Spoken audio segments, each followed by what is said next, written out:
Ali, harapin mo ko. Isasabihin ako. Harapin mo na ako.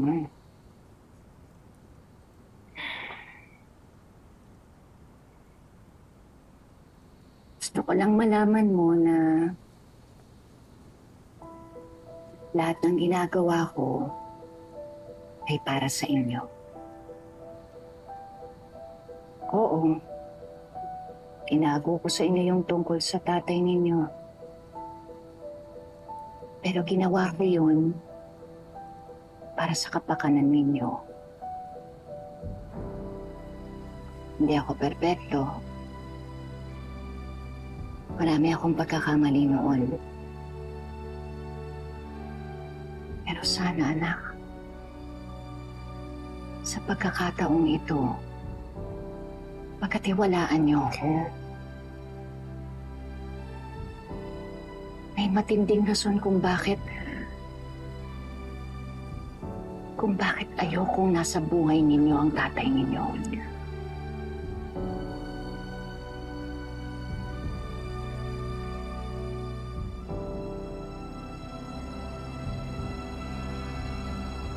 Pero karapatan pa rin namin yun, Nay. Ali, pag nasa hustong edad ka na at gusto mo pa rin makita yung tatay mo, pababayaan kita. Pero sa ngayon, ako ang masusunod. At ito ang desisyon ko. Ito na ang huling pagkakataon na pag-uusapan natin ang tungkol sa tatay.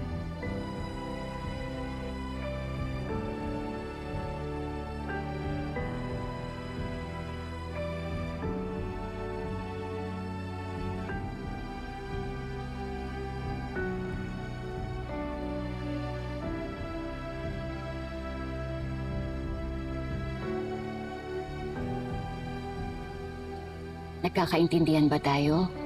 Opo, Nay.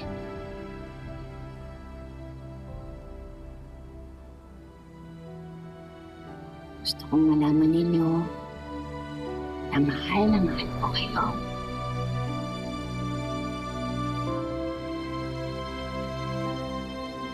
Naiintindihan ka po naman, Nay. Salamat.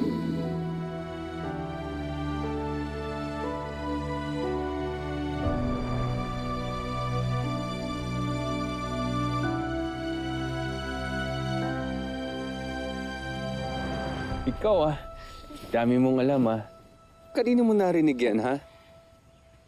Nakwento kasi sa akin ni Tita Nika. Kumaniwala dun. Daming kwento nun tungkol sa akin. Kaya pala madalas ka pong namamasyal dito. Minsan, kapag gusto kong maalala yung kabataan ko. Maganda po ba siya, Daddy? Sino? Yung first love niyo po. Oo, maganda siya. Mabait.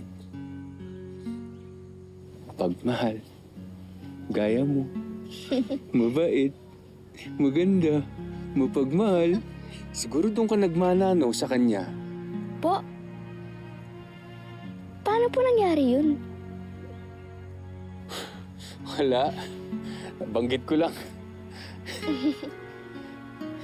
Pero, Daddy, bakit po hindi po kayo nagkatuluyan? Halika dito, anak. Alam mo, may mga desisyon tayong ginagawa sa buhay.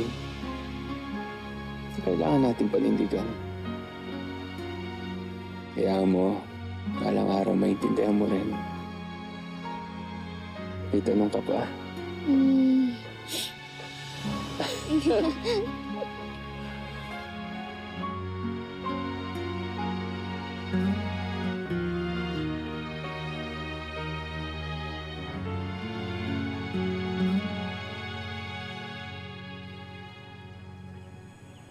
Oh, kumusta naman yung naging usapan ninyo ng nanay mo? Okay naman po. Kaso ayaw niya pong pag-usapan si tatay. Inintindi ko naman po. Hayaan mo na yun. Baka hindi pa talaga panahon. Teka. Saan ka ba pupunta? Kasi dito na ako sasakay sa kanto. Pauwi na ako. Ikaw, gusto mo sumabay sa akin? Di po, pupunta po ako kay Manang Sefa. Tutulong po muna ako sa tindahan niya. Para po makatulong sa pambili ng ulam. Habang wala pa pong pasok. Ang sipag-sipag mo talaga. Ang bait-bait mong bata. Kailangan po eh. Alam niyo po, naisip ko po. Kapag kasama pa rin po namin si tatay, siguro po, iba po ang buhay namin. Hindi po siguro kami mahirap. Kasi may katulong po si nanay sa trabaho. Ganon talaga. Iba ang tinahak na landas ng nanay mo. Wala tayong magagawa dun. Oo nga po eh. Pero alam niyo po, naisip ko pa rin po. Sino kaya ang tatay mo? Sasya ka na. Nahuli ako eh. Dumaan pa ako sa bangko. Pero, ayan. Yan yung papeles. Kompleto yan, ha? Okay, salamat sir. O paano? Dito na ako sasakay sa kanto, ha? Sige po. O, mag-ingat ka. Papunta kay Manang Sefa. Sige po. O, sige.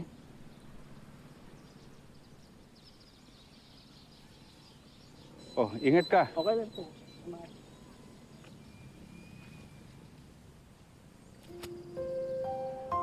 Ay, sir! Sir, may nahulog po, sir! Sir! Sir! Sir! Sir! Sir! Sir, may nahulog po! Sir! Sir!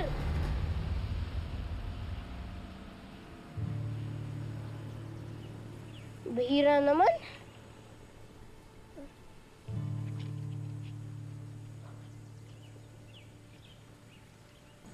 Uy!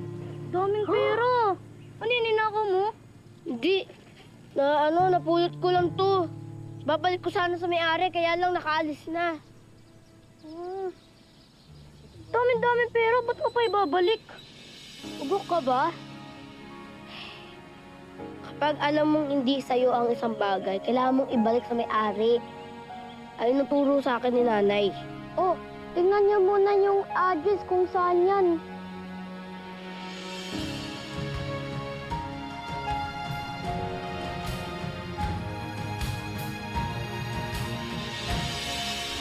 Ang natatandaan ko na sinabi ni Malu noon, mayaman daw yung nakabuntis sa nanay mo. Mayaman? Talaga po?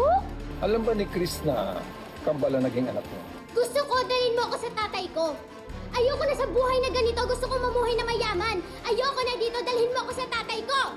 I just checked your bank accounts. May mga past withdrawals ka pa, di ba? Saan mo dinadala yung pera?